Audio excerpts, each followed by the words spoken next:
Bien, de verdad que les felicito por su fidelidad, por también motivar a quien viene a estar aquí este ratico con ustedes. Les agradezco pues estar aquí. Cuando veníamos de camino yo decía, a lo mejor hoy no va a llegar nadie porque con esta lluvia tan fuerte que está cayendo, pero ustedes se van a ganar el premio esta noche, y es que vamos a, más allá de la Biblia virtual, a compartir también pues como con mucha más familiaridad este momento.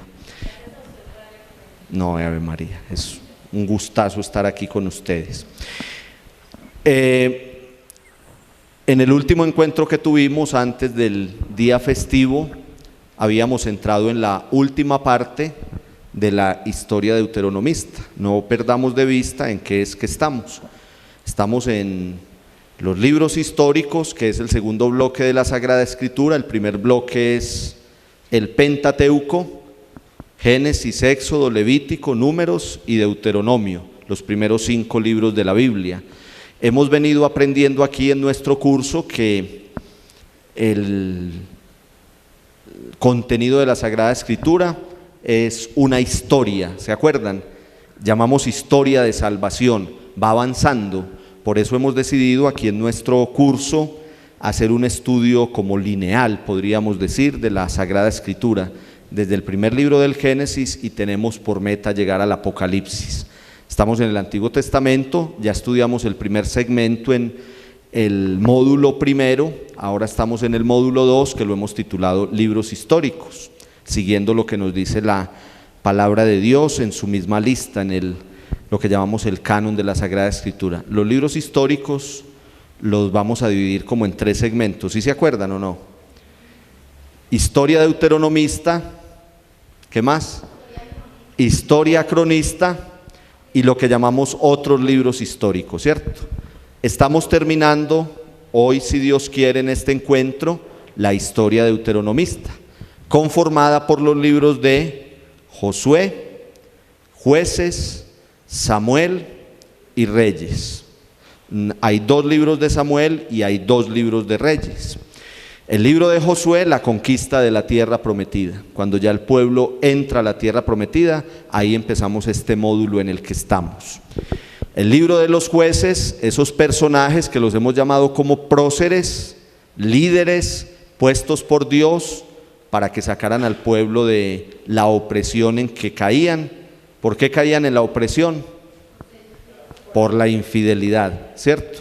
Cada que le eran infieles a Dios, venían otros pueblos superiores, políticamente hablando y militarmente hablando, y destruían y arrasaban todo como una consecuencia. No utilicemos la palabra castigo, pero sí consecuencia de la infidelidad que vivía ese pueblo. Josué, Jueces.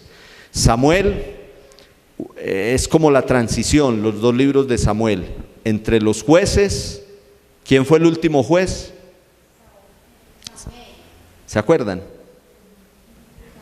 Samuel fue el último juez, y al mismo tiempo, ¿qué? ¿Fue rey o no? Eso, muy bien. El encargado de ungir a Saúl para que comenzara toda la historia de la monarquía. Entonces, ¿qué tenemos en los libros de Samuel? El paso, la transición entre el periodo de los jueces y la época de la monarquía. ¿De qué nos hablan los 2 libros de Samuel? De la unción a Saúl y luego del reinado ¿de quién? De David. Muy bien.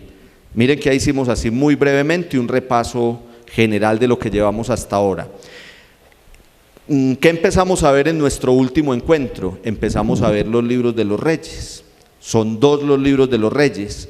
Abarcan un periodo más o menos por allá desde el siglo X, por allá al año 971, cuando es ungido como rey Salomón, y va a ir más o menos hasta el año 561, o sea, desde el siglo X hasta el siglo ¿qué? Sexto. Ese es el periodo que abarca los 2 libros de Reyes. Personajes centrales en Samuel: Saúl y David. Acuérdense que nosotros venimos haciendo este estudio sobre todo a través de unos personajes. Hoy vamos a ver varios muy interesantes, si Dios quiere y el tiempo nos da. Pues como hay lluvia, nos podemos prolongar más también, ¿cierto? Con tal de que me traigan un tinto, yo me quedo aquí hasta medianoche, no tengo ningún problema. Entonces, en los 2 libros de Reyes empezamos nuestro encuentro anterior a ver al gran Salomón, Ustedes se acuerdan que dijimos que el reinado de Salomón está entre el capítulo 3 y el capítulo 11 del primer libro de Reyes. Los 2 primeros capítulos del libro de Reyes todavía nos hablan ¿de quién? De David. Decíamos que como que la historia de David no queda terminada en el segundo libro de Samuel. Y entonces el autor, miren que por eso es muy bonito estudiar esto en orden. Entonces el autor del primer libro de Reyes mira el segundo libro de Samuel y dice: todavía hay cositas de David por decir. Sobre todo ¿qué? La transición de David a Salomón, ¿cierto? Bueno, entonces Salomón, del capítulo 3 al 11, en esos ¿cuántos? 8 capítulos, 9, hay sobre todo 2 cosas. ¿Se acuerdan? A ver quiénes se acuerdan, los que tienen ahí los apuntes. Se habla de 2 cosas. ¿Cuáles son? La prosperidad, los grandes logros, lo magnífico que fue el reinado de Salomón. Eso está desde el capítulo 3 del primer libro de Reyes, ¿hasta dónde? Hasta el capítulo 10. Del 3 al 10 cuenta los grandes logros de Salomón. Y un capítulo suficiente para hablar de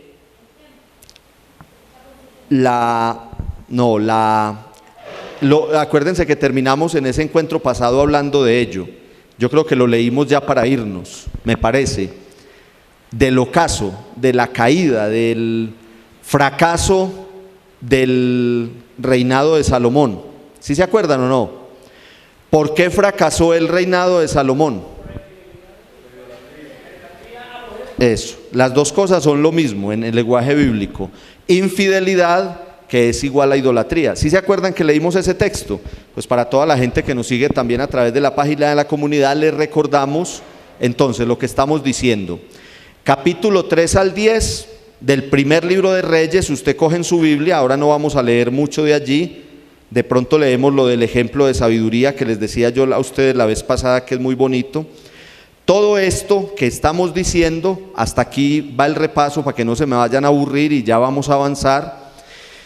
Todo esto que estamos diciendo, los que toman ahí apuntes y también los que nos ven a través del video, 2 textos fundamentales. El capítulo 3 de primer libro de Reyes, capítulo 3, sobre todo a partir del versículo 2 del primer libro de Reyes, capítulo 3. Que es esa escena tan bonita, no la vamos a leer, se las voy a recordar, cuando Dios, lo que decíamos ahora en la oración inicial, Dios le pide a Salomón que le pida lo que quiera, le dice que le pida lo que quiera, que lo ha elegido rey, pídame lo que quiera. Y Salomón le pide sabiduría para gobernar a tu pueblo. Decíamos en ese encuentro pasado que sabiduría es el don del discernimiento. Muy bien, hasta ahí vamos claro, ¿cierto? Entonces, luego sigue ahí en la Biblia todo lo que fue la construcción del templo, la construcción del palacio real, cuando llevaron el arca y la pusieron en el templo. Luego viene la visita de la reina de Saba, que alaba a Salomón por todo lo que ha hecho. Eso en los primeros 7, 8 capítulos, desde el 3 hasta el 10. Una maravilla, eso es interesantísimo de leer. Yo los invito a todos ustedes a que vayan allá y lean. Yo les he dicho que con todo el respeto a la palabra de Dios, hay partes de la Sagrada Escritura que son más fuertecitas de leer. Por ejemplo, en nuestro próximo encuentro, cuando estemos hablando de los libros de crónicas, hay una parte ahí que es, no digamos maluca, porque en la Biblia no hay nada maluco, pero sí más pesadito, porque empiezan con una serie de genealogías. ¿Se acuerdan que las vimos por allá la otra vez? En Génesis, que fulanito engendró a fulanito, fulanito a fulanito, y son puros nombres. En cambio, los libros de Reyes son muy agradables de leer porque son históricos, son como unas hazañas, fue todo lo que los reyes hicieron, lo bueno y lo menos bueno. Entonces hay toda una historia de salvación ahí. Usted lee estos capítulos del 3 al 10 de Primera de Reyes y son agradables. Cómo se construyó el templo de Jerusalén, el gran templo construido por Salomón, que marcó la historia de ese pueblo de Israel. Cómo se construyó el palacio del rey. Cómo Salomón solucionaba los problemas entre la gente con mucha sabiduría. En fin, un periodo maravilloso, maravilloso. En el capítulo 11, que yo los invito a que lo lean, entonces encerremos toda la historia de Salomón en esos dos capítulos, el 3 y el 11. En el capítulo 11 se nos cuenta que Salomón le fue infiel a Dios. Vamos a leer un pedacito simplemente para que recordemos y luego ya avanzamos entonces con nuestro estudio. Dice el capítulo 11, con esto terminamos la vez pasada, pero por eso lo retomo ahí. El rey Salomón se enamoró de muchas mujeres extranjeras, además de la hija del faraón, mujeres moabitas, amonitas, edomitas, sidonias e hititas, respecto a las cuales el Señor había ordenado a los israelitas: no se unan con ellas en matrimonio, porque inclinarán el corazón de ustedes hacia sus dioses. Sin embargo, Salomón se enamoró locamente de ellas y tuvo 700 esposas, ¿se acuerdan que lo habíamos comentado? Con rango de princesas, y 300 concubinas. Ellas lo pervirtieron y cuando se hizo viejo, lo desviaron hacia otros dioses en su corazón. Ya no perteneció al Señor como había pertenecido el de su padre David, y dio culto a los dioses de las mujeres con que él se había involucrado. ¿Que eran cuántas? 700, digamos que legítimamente, y 300 concubinas. A 700 les dio el rango de princesas porque él era el rey, y a las otras 300 las tenía ahí por un ladito. Más grave que tener esas 1000 mujeres fue que se dejó llevar por la idolatría, por el culto a los dioses que ellas adoraban. Listo, hasta ahí es repaso. Entonces ahora vamos a avanzar en nuestro encuentro el día de hoy. Hasta ahí vamos claro, ¿cierto? Muy bien. Entonces, yo les decía a ustedes la vez pasada, los dos libros de Reyes los vamos a dividir en 3 partes, los que toman ahí apuntes. Los vamos a dividir en esta parte que acabamos de mencionar, que es la historia de Salomón, sus éxitos y sus fracasos, que están en el primer libro de Reyes, del capítulo 1 al capítulo 11. Luego viene una segunda parte que es la historia de los 2 reinos. Ya vamos a explicar de qué se trata eso, la historia de los 2 reinos. Y va desde el capítulo 12 del primer libro de Reyes hasta el segundo libro de Reyes, capítulo 17. Primer libro de Reyes, capítulo 12, donde dejamos la historia de Salomón, hasta segundo libro de Reyes, capítulo 17. La historia se llama la historia sincrónica de los 2 reinos. Y en un tercer lugar vamos a hablar del reino de Judá. Eran 2 reinos, el reino del norte y el reino del sur. La tercera parte de los 2 libros de Reyes nos hablan del reino del sur, del reino de Judá, la época de la destrucción, cuando llegó el momento histórico culmen, que es que caen en el exilio total. Eso va en el resto del segundo libro de Reyes, capítulo 18 a capítulo 25. ¿Hasta ahí claros? Bueno, yo lo voy a explicar de una manera muy sencilla y el ratico que nos queda, yo quiero que lo dediquemos sobre todo a hablar de dos personajes y sobre todo de uno, para que ustedes, porque aquí se trata como objetivo principal también que vayamos a la palabra de Dios. Vamos a leer unos textos donde hablan de dos profetas. Por eso yo la vez pasada no quise correr, para que este encuentro lo dedicáramos sobre todo a leer unos textos bíblicos sobre dos profetas que aparecen en los libros de Reyes. ¿Se acuerdan cuáles o no? Elías y Eliseo. Eso es una maravilla, es una maravilla. Vamos a leer unos textos sobre todo de Elías que son una maravilla. Entonces yo les voy a resumir así con mis palabras para que lo entendamos y sea una cosa más clara y más simple, lo de estos dos libros de Reyes. 3 bloques: Salomón, la historia de los dos reinos y el reino de Judá y la caída del reino de Judá. Bueno, entonces,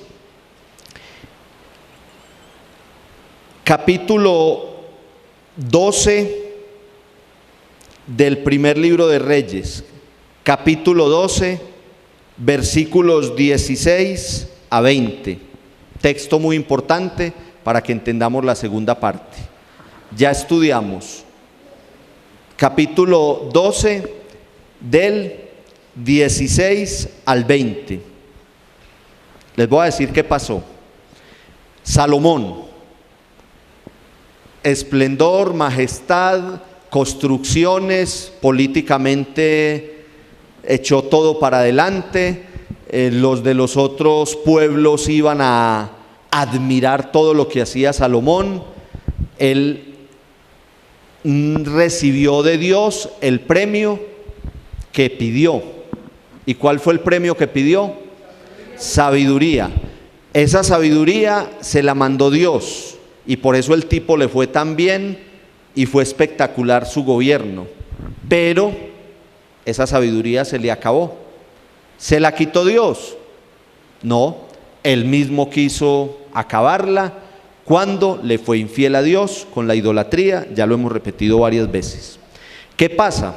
Ustedes pues después lo leen ahí en la Biblia, siguen de corrido el primer libro de Reyes. Dios le dijo a Salomón, le dijo: vea, usted me fue infiel, usted con su idolatría hizo lo que no tenía que hacer. ¿Se acuerda que leímos la vez pasada el discurso de David antes de morir? ¿Se acuerdan? Que le dijo a Salomón: acuérdese que mientras usted cumpla los preceptos, las leyes y los decretos que Dios le mande, le va a ir súper bien. ¿Se acuerdan? Eso fue lo único que David le pidió a Salomón. Eso está, a ver si lo encuentro, sí, capítulo 2 de Primera de Reyes, allá al principio. Dice muy bellamente el versículo 3. David le está hablando a Salomón y le dice: sé fiel al Señor tu Dios, camina por sus sendas, cumple sus mandamientos, dictámenes, preceptos y normas, como está escrito en la ley de Moisés, para que triunfes en todo lo que emprendas. ¿Se acuerdan que hicimos eco de eso la vez pasada? Bueno, entonces, ¿qué pasó? Pasó que cuando Salomón se salió de los parámetros que Dios le había puesto, las leyes, los preceptos, las normas, sobre todo no ser idólatra, sino que ser fiel. Entonces, ¿qué hizo Dios? ¿Qué haría Dios?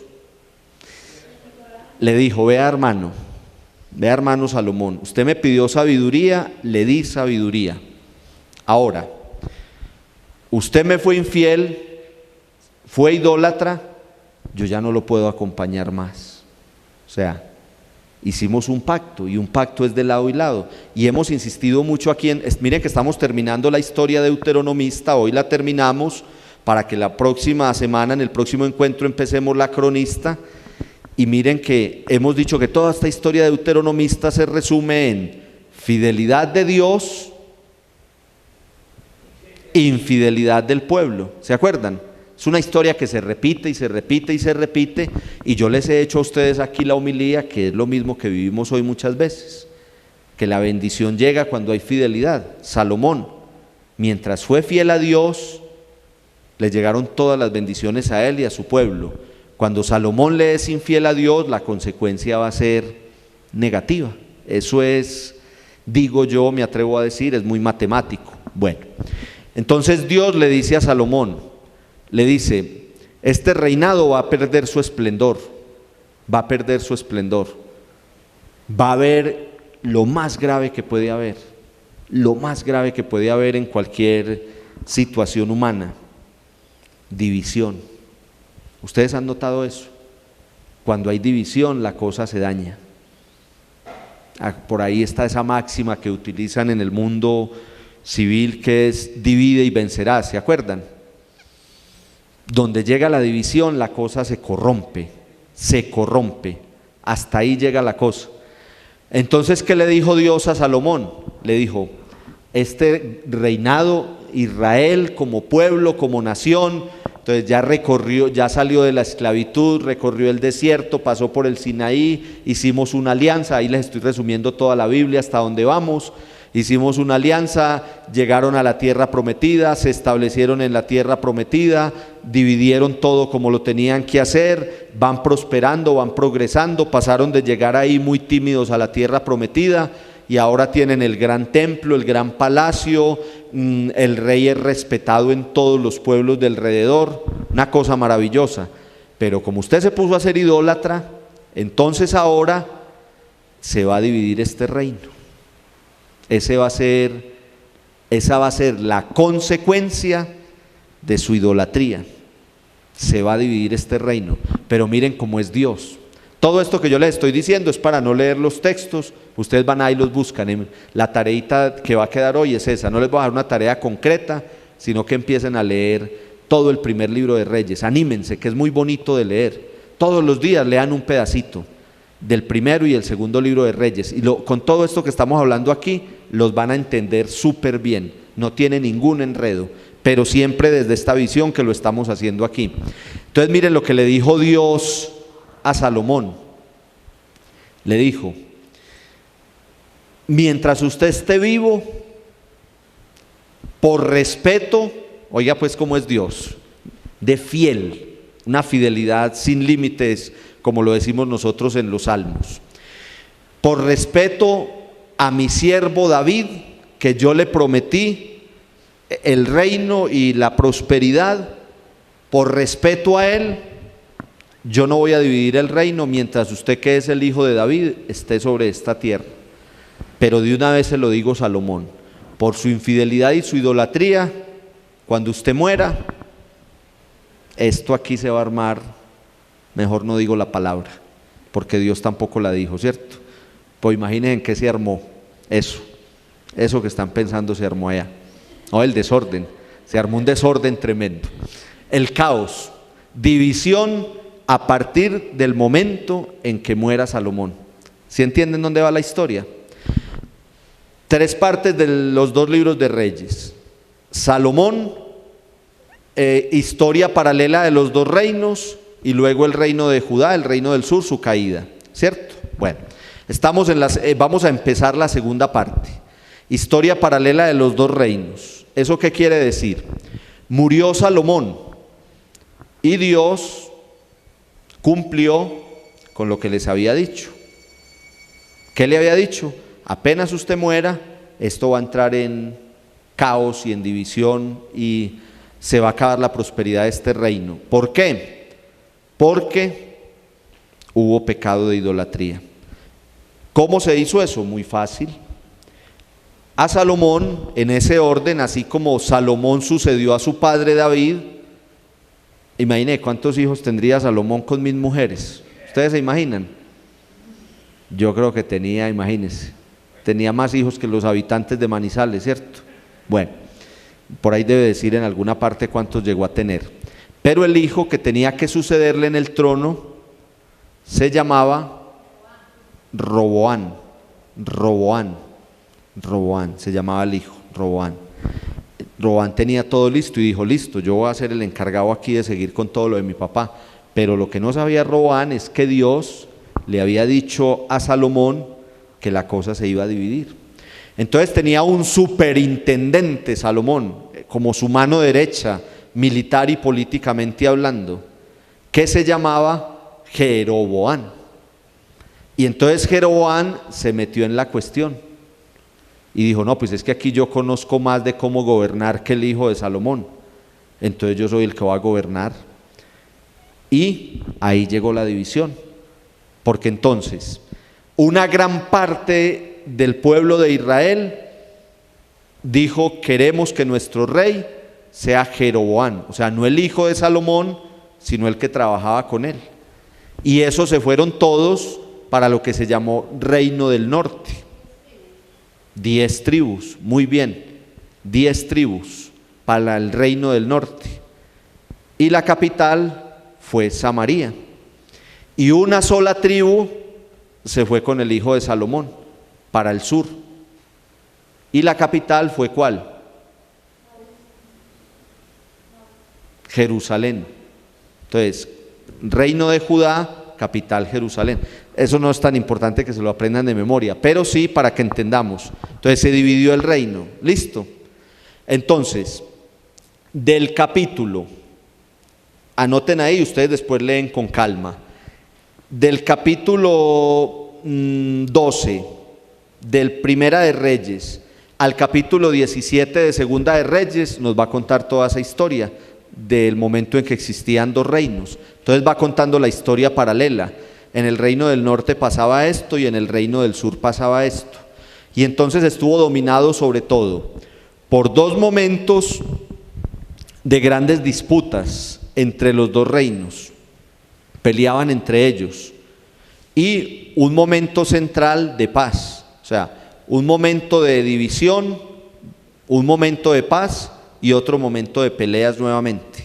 Ahí les estoy resumiendo yo así por encima todo lo que nos habla esa segunda parte de los libros de Reyes. Lo que nos interesa saber es que, porque aquí para que nos queden cosas muy concreticas, o sea, aquí hacemos un estudio muy serio, pero que nos queden cosas muy concretas, que a ustedes no les dé miedo ni pereza ir a leer el Antiguo Testamento, y luego cuando pasemos al Nuevo, pues será lo mismo.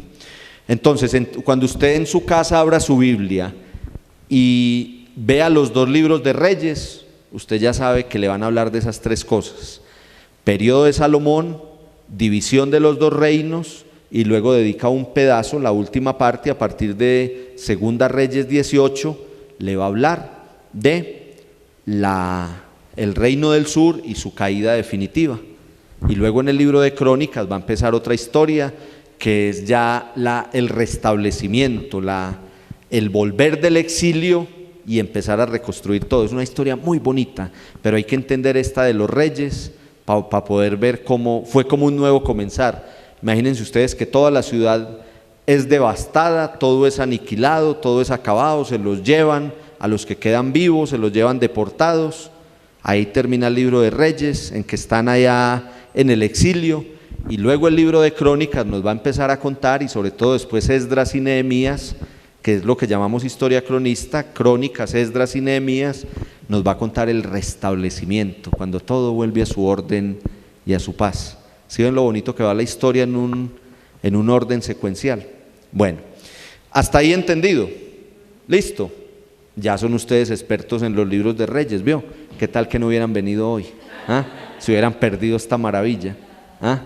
Leamos un poquito antes de que hablemos de... bueno, entonces, en esa parte del medio, que es la historia paralela de los dos reinos, meten la historia de Elías y de Eliseo, que es lo que queremos hacer en estos 15 minuticos que nos quedan, hablar un poquito de Elías y Eliseo.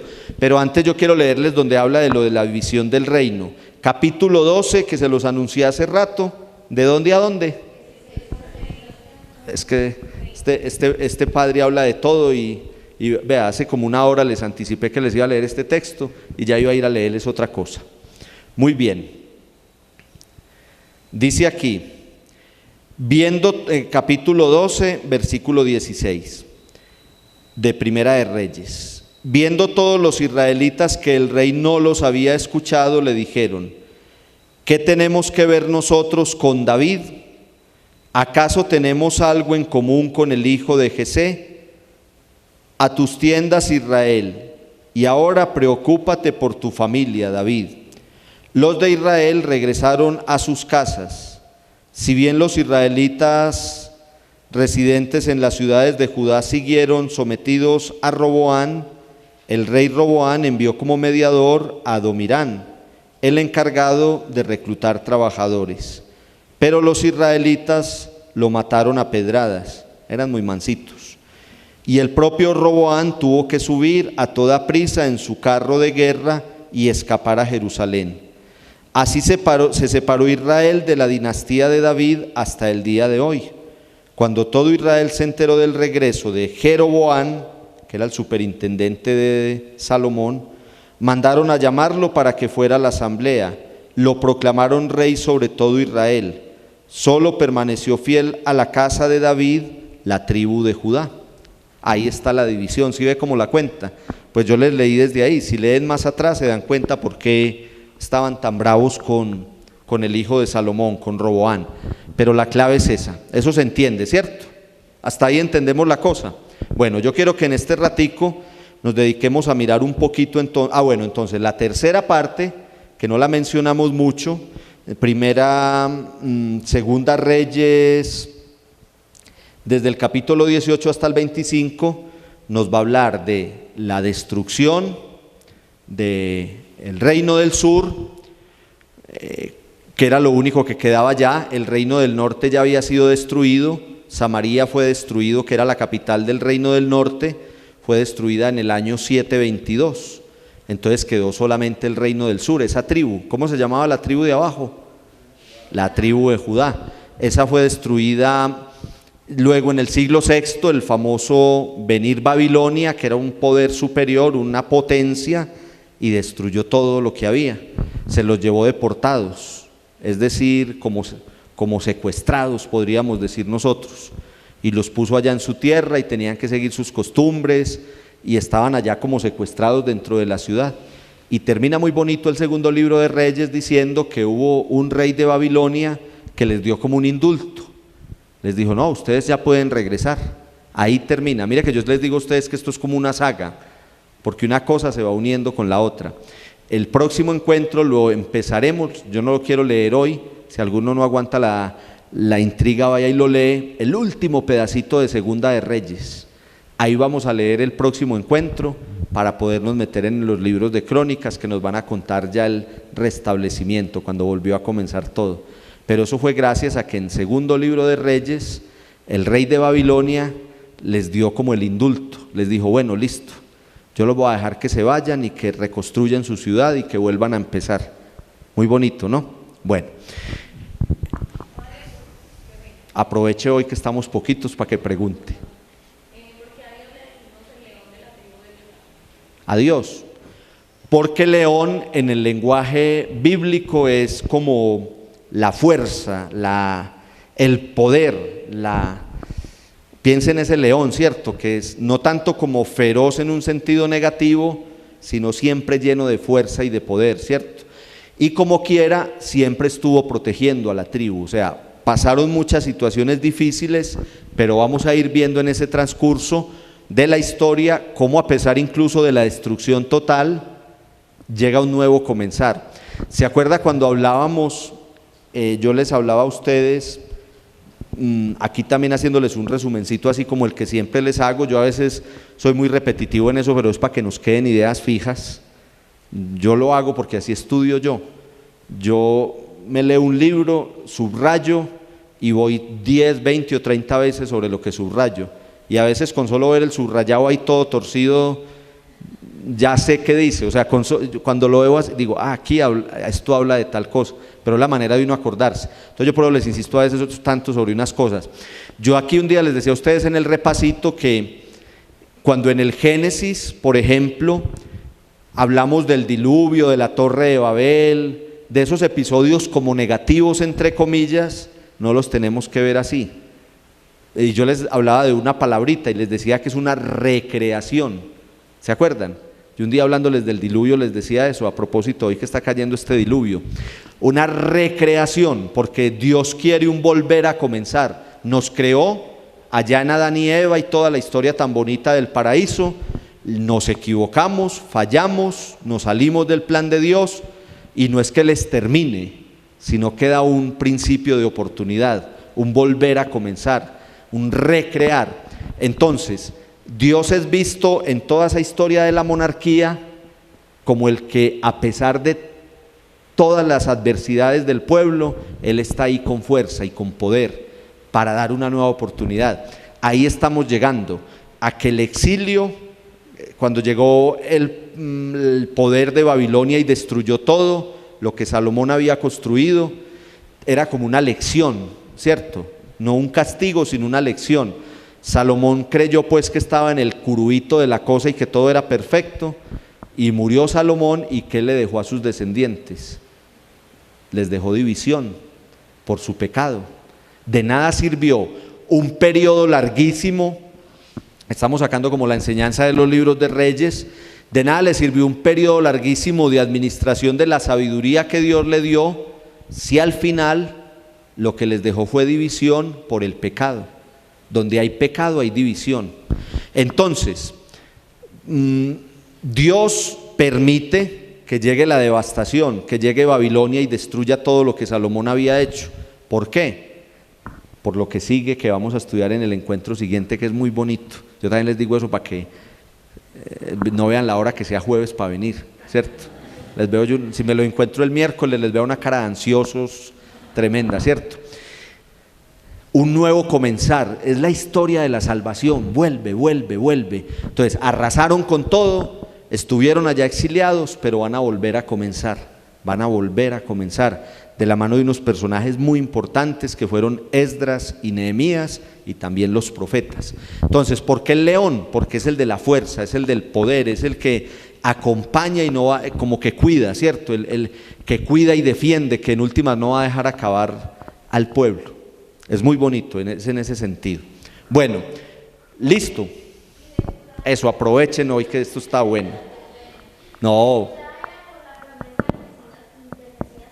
Claro. ¿Recuerdan cuando vimos la profecía de Natán?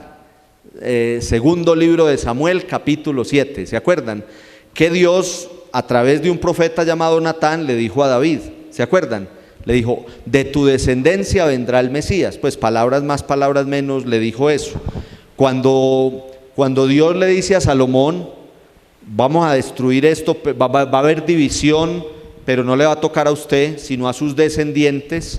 En últimas, por eso queda la tribu de Judá ya solita, porque y miren que duró mucho más, de hecho permaneció, mientras que el reino del norte fue arrasado totalmente, el reino del sur duró más, y luego quedó un rezago, ¿cierto? Quedó el resto, que es llamado en la Biblia, que sobre todo lo veremos cuando pasemos a nuestra próxima sección, viendo los libros de los profetas. Los profetas hablan de ese resto de Israel, que fueron los que sobrevivieron, los que quedaron. Entonces la importancia de la tribu de Judá es esa, que de ahí vendrá el Mesías, y eso tiene una repercusión hasta el Nuevo Testamento, hasta nuestro Señor Jesucristo. Cuando lleguemos allá a los evangelios, cada vez nos vamos aproximando más. Yo primero los molestaba que faltaba mucho, cada vez falta menos. Entenderemos mucho todo eso de la promesa mesiánica. Última para que avancemos, porque quiero leerles siquiera 2 texticos de Elías y Eliseo. Sí, señora.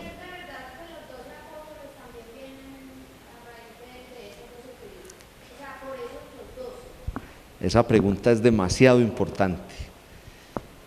Bueno, para eso es... Sí, Ave María. Y si no me pregunta más, se ganó una más grande. No, mentira, es que para eso estamos. Y es muy importante su pregunta, el sentido del número 12. Precisamente yo con mis alumnos del seminario mayor, los futuros sacerdotes, con los que ya son diáconos en este momento, que si Dios quiere se ordenan sacerdotes el próximo año, estamos estudiando los evangelios. Y precisamente esta semana en clase les estaba hablando yo de esto, usted está preguntando. Estábamos hablando en el evangelio de Marcos, que es un evangelio, bueno, vamos a adelantarnos un poquito, pero es una pregunta muy interesante de verdad. Es un evangelio que dentro de sus temas centrales porque así como estamos estudiando esto, de esta misma manera estudiaremos los evangelios, que es no leer los 15 o 16 capítulos de un evangelio, sino sacar sus enseñanzas centrales. Entre los temas centrales del evangelio de Marcos, Marcos habla de 4 cosas en el evangelio, y de las 4, 3 están en el primer versículo. Dice que Jesús es el evangelio, es el Mesías y es el Hijo de Dios. Y esa tesis, aquí que hay un profesor universitario, esa es la tesis, y esa tesis la desarrolla en todo el evangelio. Él dice: yo les voy a hablar de Jesús, Mesías, Hijo de Dios. Mesianismo, lo que estamos hablando con lo de la tribu de Judá, y lo que se llama filiación divina, Jesús, Hijo de Dios. El otro tema es el del discipulado, que lo recorre a lo largo de todo el evangelio, el discipulado.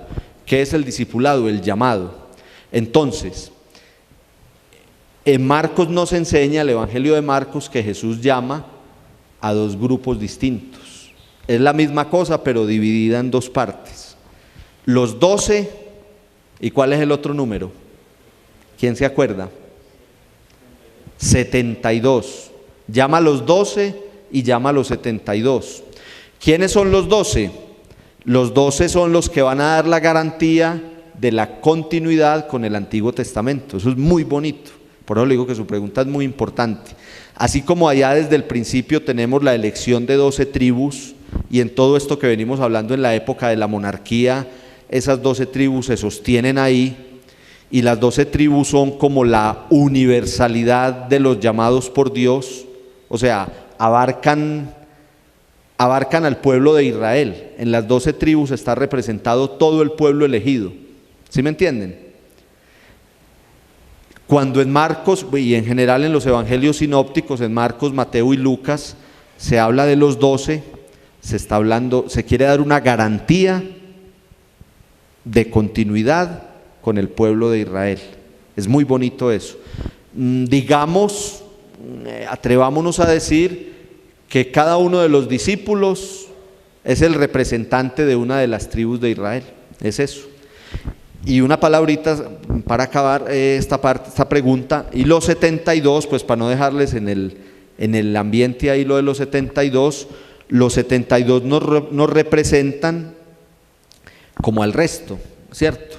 O sea, los 12, dice el evangelio que Jesús los llamó para que estuvieran siempre con Él, siempre, o sea, sus testigos día y noche.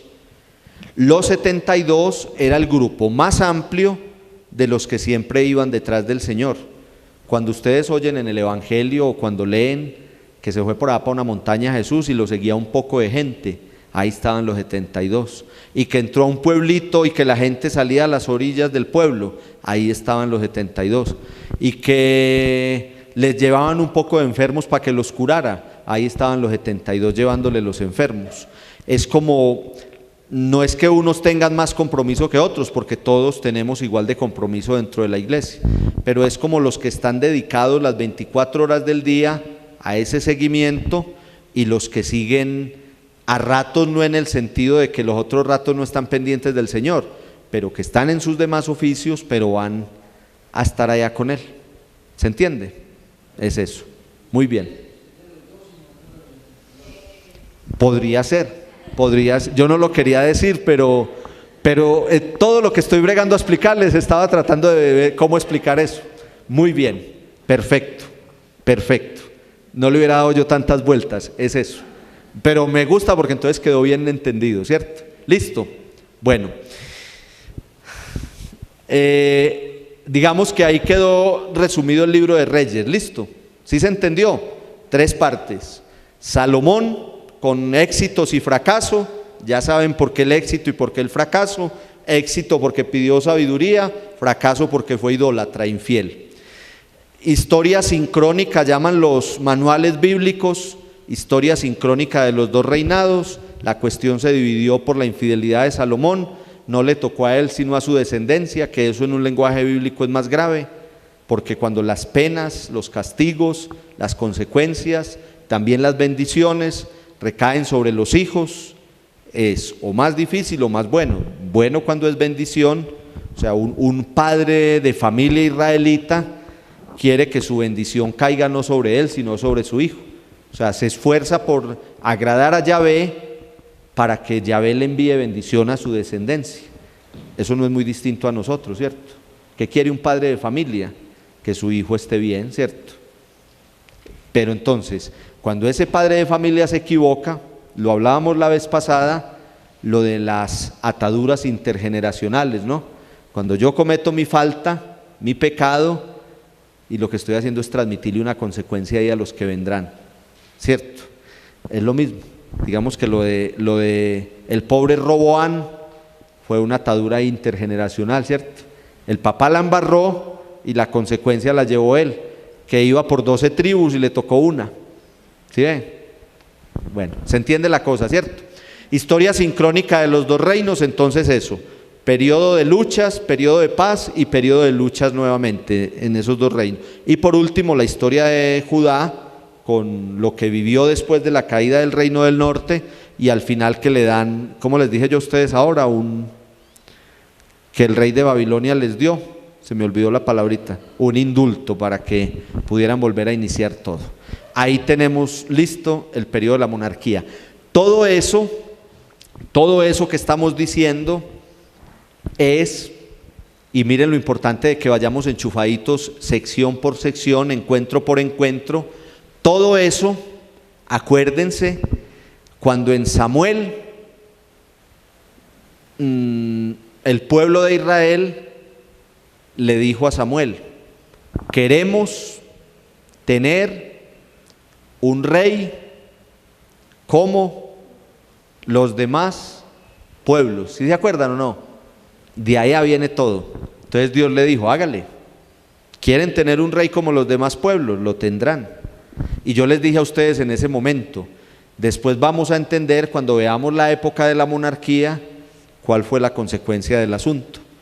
Dios les demostró que el único rey es Él. Y ustedes quieren tener reyes, hágale pues.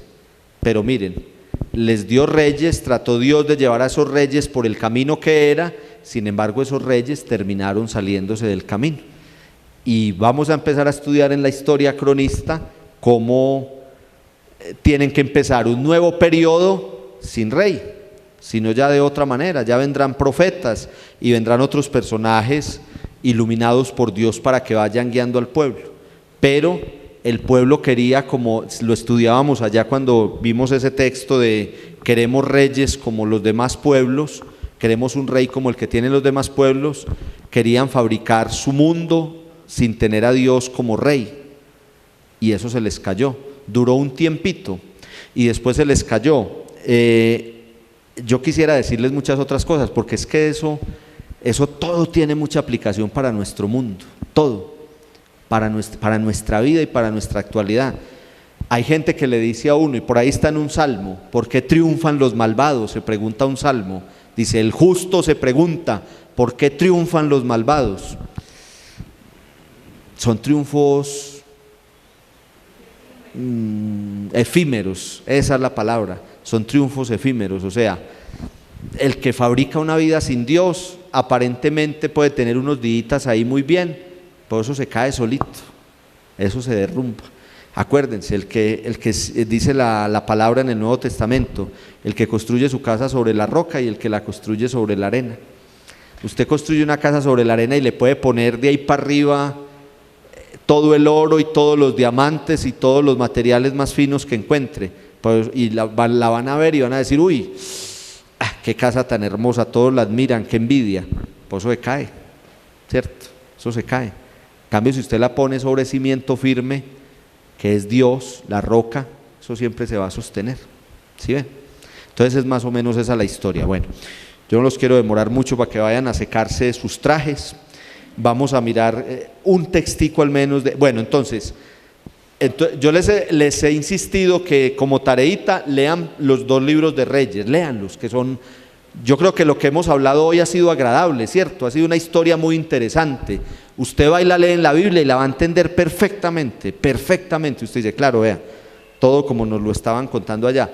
No crean que yo tampoco es que sea demasiado erudito en la cuestión, lo digo con humildad, es que leo la Biblia. Usted dice, no, el padre más que ha leído 50.000 libros al respecto. Toda esta historia que les he contado hoy está en la Biblia, no está en ningún otro libro.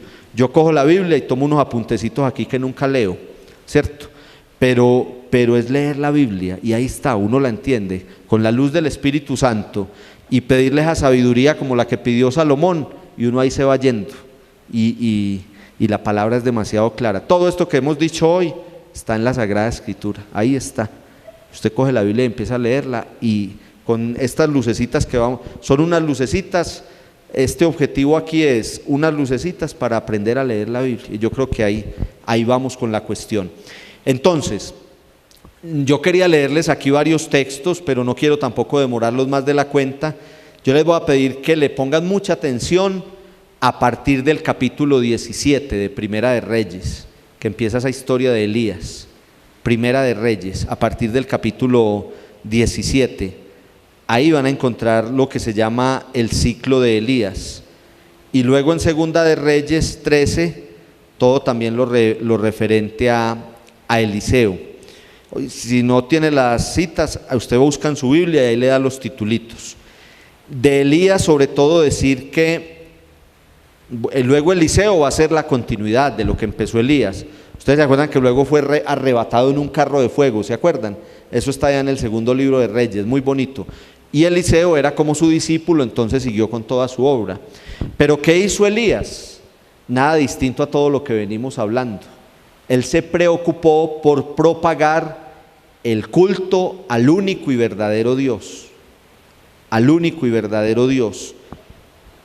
Elías quiere decir Yahvé es mi Dios. En hebreo, el nombre de Elías, siempre en hebreo los nombres tienen un significado. A nosotros por ahí también nos dicen que los de nosotros, ¿cierto? Por ejemplo, dicen que Guillermo significa dulzura. Yo no me la he podido encontrar, pero eso significa. Bueno, Yahvé es Dios, es decir, está proclamando Elías la fidelidad al único y verdadero Dios.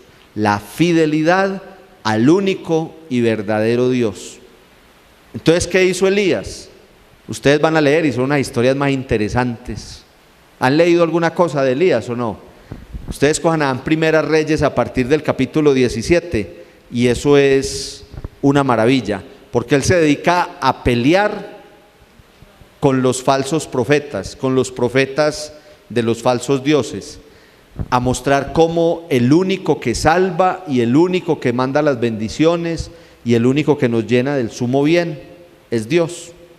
Entonces vamos a leer una nomás y terminamos ahí para no cansarlos más de la cuenta. En el capítulo 18 del primer libro de Reyes, a partir del versículo 20, vamos a leer.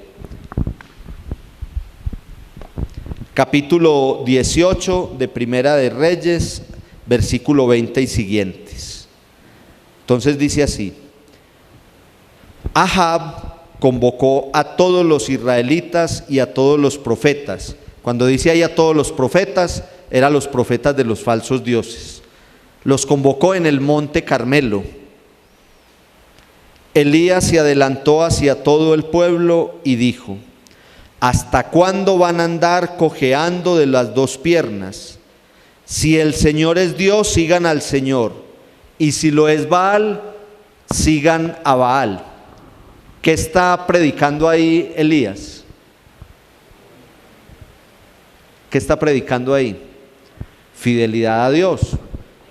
Imagínense ustedes eso. ¿Hasta cuándo van a estar cojeando de las dos piernas? Con esta seguían a Dios y con esta seguían a Baal. Entonces, ¿cómo iban? Estaban más chuecos que yo, imagínense ustedes, ¿cierto? ¿Hasta cuándo? ¿Por qué? Como decimos nosotros por ahí en nuestro adagio popular, le prende una vela a Dios y le prende una vela al diablo, ¿cierto? Y dice el Señor en su palabra, nadie puede seguir a dos señores, ¿se acuerdan? No pueden servir a dos señores.